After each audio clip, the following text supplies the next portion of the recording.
Publishing എന്ന second ചാപ്റ്ററാണ് നമ്മളിന്ന് ഡിസ്കസ് ചെയ്യുന്നത്. നമുക്കറിയാം, ഇന്ന് ധാരാളം പബ്ലിക്കേഷൻസ് അവൈലബിൾ ആണ്. കുട്ടികളുടെ മാഗസിൻ, സയൻസ് മാഗസിൻ, അങ്ങനെ ധാരാളം പബ്ലിക്കേഷൻസുകളുണ്ട്. ഇതിലെ കണ്ടൻറ്റുകളെല്ലാം വളരെ ബ്യൂട്ടിഫുള്ളി അറേഞ്ച്ഡ് ആയിട്ടുള്ളതാണ്. ന്യൂസ് പേപ്പർ, മാഗസിൻ, ഇതെല്ലാം അവർക്ക് അവരുടേതായ രീതിയിലുള്ള ഡിസൈനുകളുണ്ട്.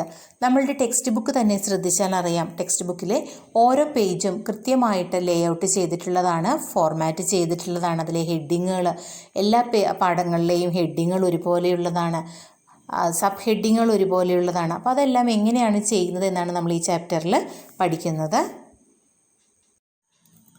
പബ്ലിഷിംഗ് എന്ന ചാപ്റ്ററിലെ മേക്കിംഗ് ഹെഡിങ്സ് അട്രാക്റ്റീവ് എന്ന ആക്ടിവിറ്റി 1 ആണ് നമ്മൾ ചെയ്യുന്നത്. ഡോക്യുമെൻറ്റ്സ്, റിപ്പോർട്ട്, നോട്ടീസ് എന്നിവയെല്ലാം ക്രിയേറ്റ് ചെയ്യാൻ ഉപയോഗിക്കുന്നത് വേർഡ് പ്രോസസ്സിംഗ് സോഫ്റ്റ്വെയർ ആയിട്ടുള്ള ലിബർ ഓഫീസ് റൈറ്റർ ആണ്.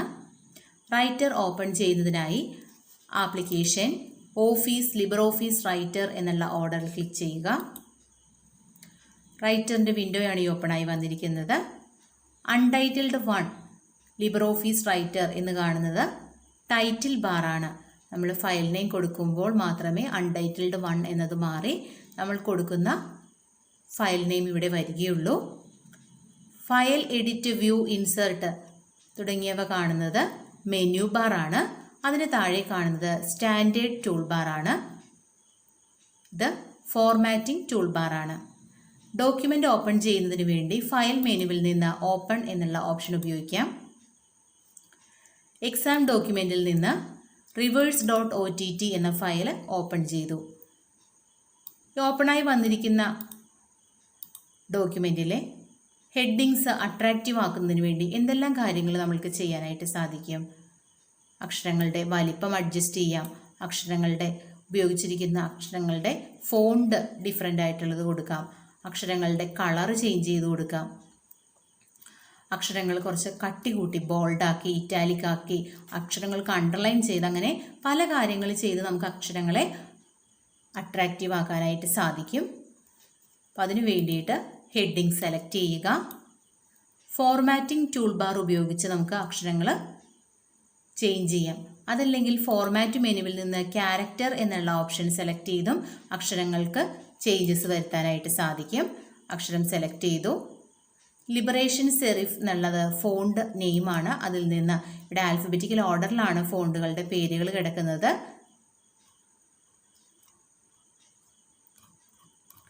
ഏത് ഫോണ്ടാണോ അപ്ലൈ ചെയ്യേണ്ടത് ഫോണ്ട് സെലക്ട് ചെയ്യാം. ഫ്രീ സാൻസ് എന്നുള്ള ഫോണ്ടാണ് ഞാനിവിടെ സെലക്ട് ചെയ്തിരിക്കുന്നത്. ഫോണ്ട് സൈസ് എന്നതിൽ നിന്ന് 20 എന്നുള്ള ഫോണ്ട് സൈസ് സെലക്ട് ചെയ്തു. അക്ഷരം ബോൾഡാക്കി കുറച്ച് കട്ടി കൂടിയ പോലെ കാണാം അല്ലേ. അക്ഷരങ്ങൾക്ക് കുറച്ച് ചരിഞ്ഞ പോലെ ഇറ്റാലിക് ആക്കി കൊടുക്കാം. അക്ഷരങ്ങൾ അണ്ടർലൈൻ ചെയ്യണമെങ്കിൽ അണ്ടർലൈൻ ചെയ്യാനായിട്ട് സാധിക്കും. ഫോണ്ട് കളർ എന്നുള്ള ഓപ്ഷനിൽ നിന്ന് നമ്മൾക്ക് ആവശ്യമുള്ള ഫോണ്ട്, ഏത് തരത്തിലുള്ള ഫോണ്ടാണോ വേണ്ട ഫോണ്ട് കളർ സെലക്ട് ചെയ്യാം. ഹൈലൈറ്റിംഗ് ടൂളിൽ നിന്ന് ഏത് കളറാണോ ഹൈലൈറ്റ് ചെയ്യാനായിട്ട് വേണ്ട കളറിൽ ഹൈലൈറ്റ് ചെയ്യാനായിട്ട് സാധിക്കും. ആവശ്യമെങ്കിൽ നമ്മൾക്ക് ഇവിടെ അലൈൻമെൻറ്റുകളുണ്ട്. Left align, centre, right, justify. ഈ അലൈൻമെൻറ്റുകൾ വേണമെങ്കിൽ ആവശ്യത്തിന് നമുക്ക് കൊടുക്കാം. സെൻറ്ററിൽ വേണമെങ്കിൽ സെൻറ്ററിലാക്കാം, റൈറ്റ് അലൈൻ, ലെഫ്റ്റ് അലൈൻ, അങ്ങനെ ഏത് അലൈൻമെൻ്റ് ആണോ വേണ്ട അലൈൻമെൻ്റ് എല്ലാം സെലക്ട് ചെയ്യാം.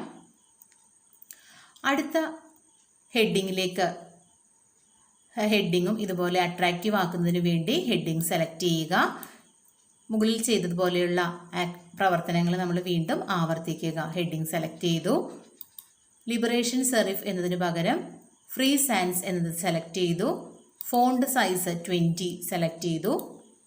ബോൾഡ്, ഇറ്റാലിക്, അണ്ടർലൈൻ എന്നിവ സെലക്ട് ചെയ്തു. ഫോണ്ട് നെയിം എന്നതിൽ നിന്ന് ഫോണ്ടിന് കളർ കൊടുത്തു. ഹൈലൈറ്റിംഗ് എന്ന ഓപ്ഷനിൽ നിന്ന് ഹൈലൈറ്റ് ചെയ്തു. ഇതുപോലെ ഈ ഡോക്യുമെൻറ്റിലുള്ള എല്ലാ ഹെഡിങ്ങുകളും അട്രാക്റ്റീവ് ആക്കുന്നതിന് വേണ്ടി ഇതേ പ്രവർത്തനം തന്നെ നമ്മൾ ആവർത്തിക്കേണ്ടതുണ്ട്.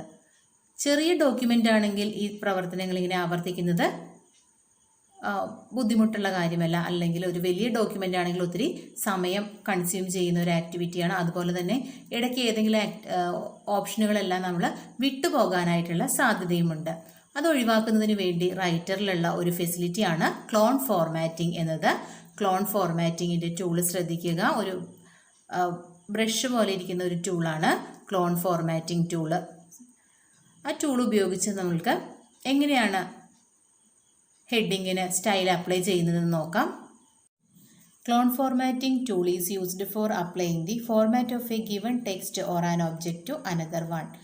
നമ്മൾ ചെയ്തു വെച്ചിരിക്കുന്ന ഒരു ടെക്സ്റ്റിലെ ഫോർമാറ്റ് അല്ലെങ്കിൽ ഒബ്ജക്റ്റിലെ ഫോർമാറ്റ് എല്ലാം മറ്റൊരെണ്ണത്തിലേക്ക് പകർത്തുന്നതിന് വേണ്ടിയിട്ടാണ് ക്ലോൺ ഫോർമാറ്റിംഗ് എന്നുള്ള ഓപ്ഷൻ ഉപയോഗിക്കുന്നത്, അങ്ങനെയുള്ള ടൂള് ഉപയോഗിക്കുന്നത്. ഇവിടെ റിവേഴ്സ് ഓഫ് കേരള എന്ന് പറയുന്ന ഈ ടെക്സ്റ്റിൽ ഈ ഹെഡിങ്ങിൽ അപ്ലൈ ചെയ്തിരിക്കുന്ന അതേ ഫോർമാറ്റ് തന്നെ മറ്റൊരു ഹെഡിങ്ങിലേക്ക് അപ്ലൈ ചെയ്യാനാണ് നമ്മൾ ക്ലോൺ ഫോർമാറ്റിംഗ് ടൂള് ഉപയോഗിക്കുന്നത്. അതിനുവേണ്ടി ഹെഡിങ് സെലക്ട് ചെയ്യുക, ക്ലോൺ ഫോർമാറ്റിംഗ് ടൂളിൽ ഡബിൾ ക്ലിക്ക് ചെയ്യുക.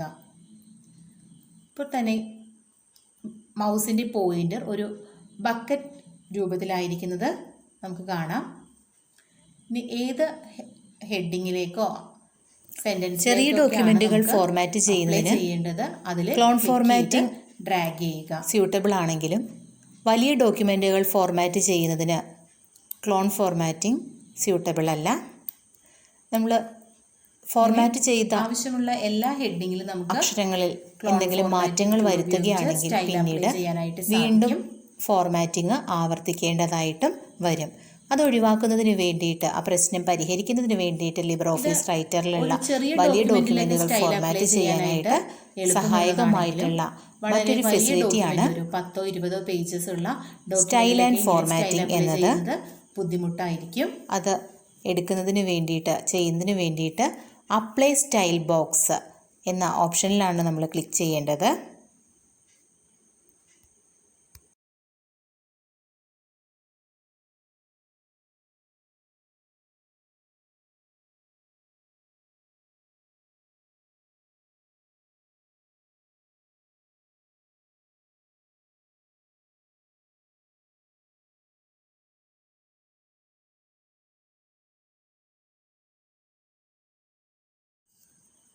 പബ്ലിഷിംഗ് എന്നുള്ള സെക്കൻഡ് ചാപ്റ്ററിലെ രണ്ടാമത്തെ ആക്ടിവിറ്റിയാണ് നമ്മൾ ചെയ്യാൻ പോകുന്നത്. Styles for defining headings. LibreOffice റൈറ്ററിൽ ഹെഡിങ്ങുകൾക്കും സബ് ഹെഡിങ്ങുകൾക്കൊക്കെ സ്റ്റൈൽ കൊടുക്കാനായിട്ട് ഹെഡിങ്ങും സബ് ഹെഡിങ്ങും എല്ലാം ഒരുപോലെ ഒരു യൂണിഫോമിറ്റി റിപ്പോർട്ടിൽ ഒരു യൂണിഫോമിറ്റി ക്രിയേറ്റ് ചെയ്യുന്നതിന് വേണ്ടിയിട്ടാണ് നമ്മൾ സ്റ്റൈൽസ് അപ്ലൈ ചെയ്യുന്നത്. അതിനുവേണ്ടി ഉപയോഗിക്കുന്നതാണ് സ്റ്റൈൽ ആൻഡ് ഫോർമാറ്റിംഗ് എന്നുള്ള ഓപ്ഷൻ. അത് അപ്ലൈ ചെയ്യുന്നതിന് വേണ്ടി apply style box on the left extreme of the format tool bar, ഇവിടെ നിന്നാണ് നമ്മൾ സെലക്ട് ചെയ്യേണ്ടത്. അതിനു മുൻപ് നമ്മൾ സെലക്ട് ദി ഫസ്റ്റ് ഹെഡിങ്. നമ്മളുടെ ഹെഡിങ് എന്ത് ചെയ്യണം? സെലക്ട് ചെയ്ത് വെക്കണം. ഹെഡിങ് സെലക്ട് ചെയ്ത ശേഷം ഫോർമാറ്റ് ടൂൾ ബാറിലെ ലെഫ്റ്റ് എക്സ്ട്രീമിലുള്ള അപ്ലൈ സ്റ്റൈൽ ബോക്സ് എന്നുള്ള ഓപ്ഷനിൽ ക്ലിക്ക് ചെയ്ത് ഹെഡിങ് 1 ആണ് നമുക്ക് അപ്ലൈ ചെയ്യേണ്ടതെങ്കിൽ ഹെഡിങ് 1ൽ ക്ലിക്ക് ചെയ്യുക. ഇതേ സ്റ്റൈൽ തന്നെ ബാക്കിയുള്ള ഹെഡിങ്ങിലേക്കും അപ്ലൈ ചെയ്യാൻ ഹെഡിങ് സെലക്ട് ചെയ്യുക. ഹെഡിങ് 1.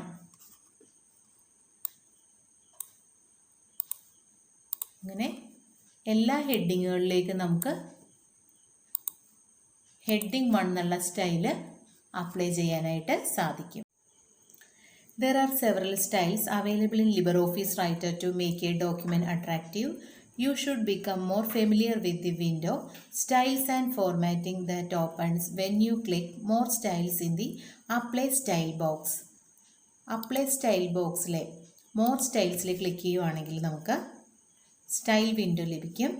ആ സ്റ്റൈൽ വിൻഡോയിൽ paragraph style, character style, frame style, page style, list style, ഇങ്ങനെ 5 തരത്തിലുള്ള സ്റ്റൈലുകൾ കാണാം.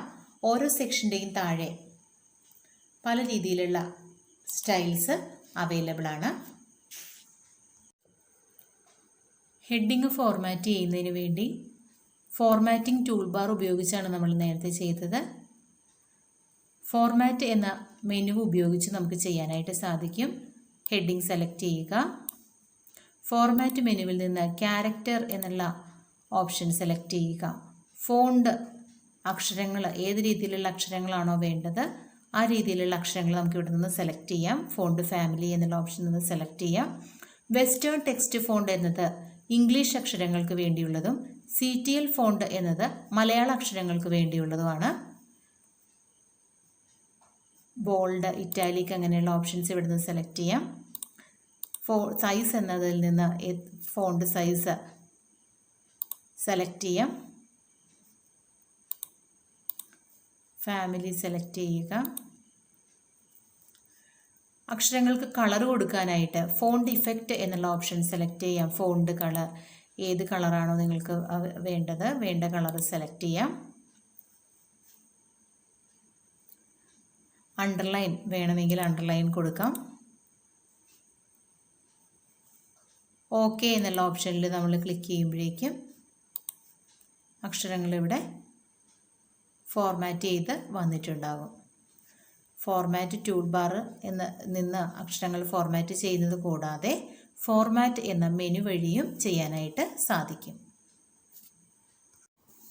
റിപ്പോർട്ടുകൾ അട്രാക്റ്റീവ് ആക്കുന്നതിനുള്ള 2 മെത്തേഡ്സ് ആണ് നമ്മളിന്ന് കണ്ടത്. ക്ലോൺ ഫോർമാറ്റിങ്ങും സ്റ്റൈൽ ഫോർമാറ്റിങ്ങും.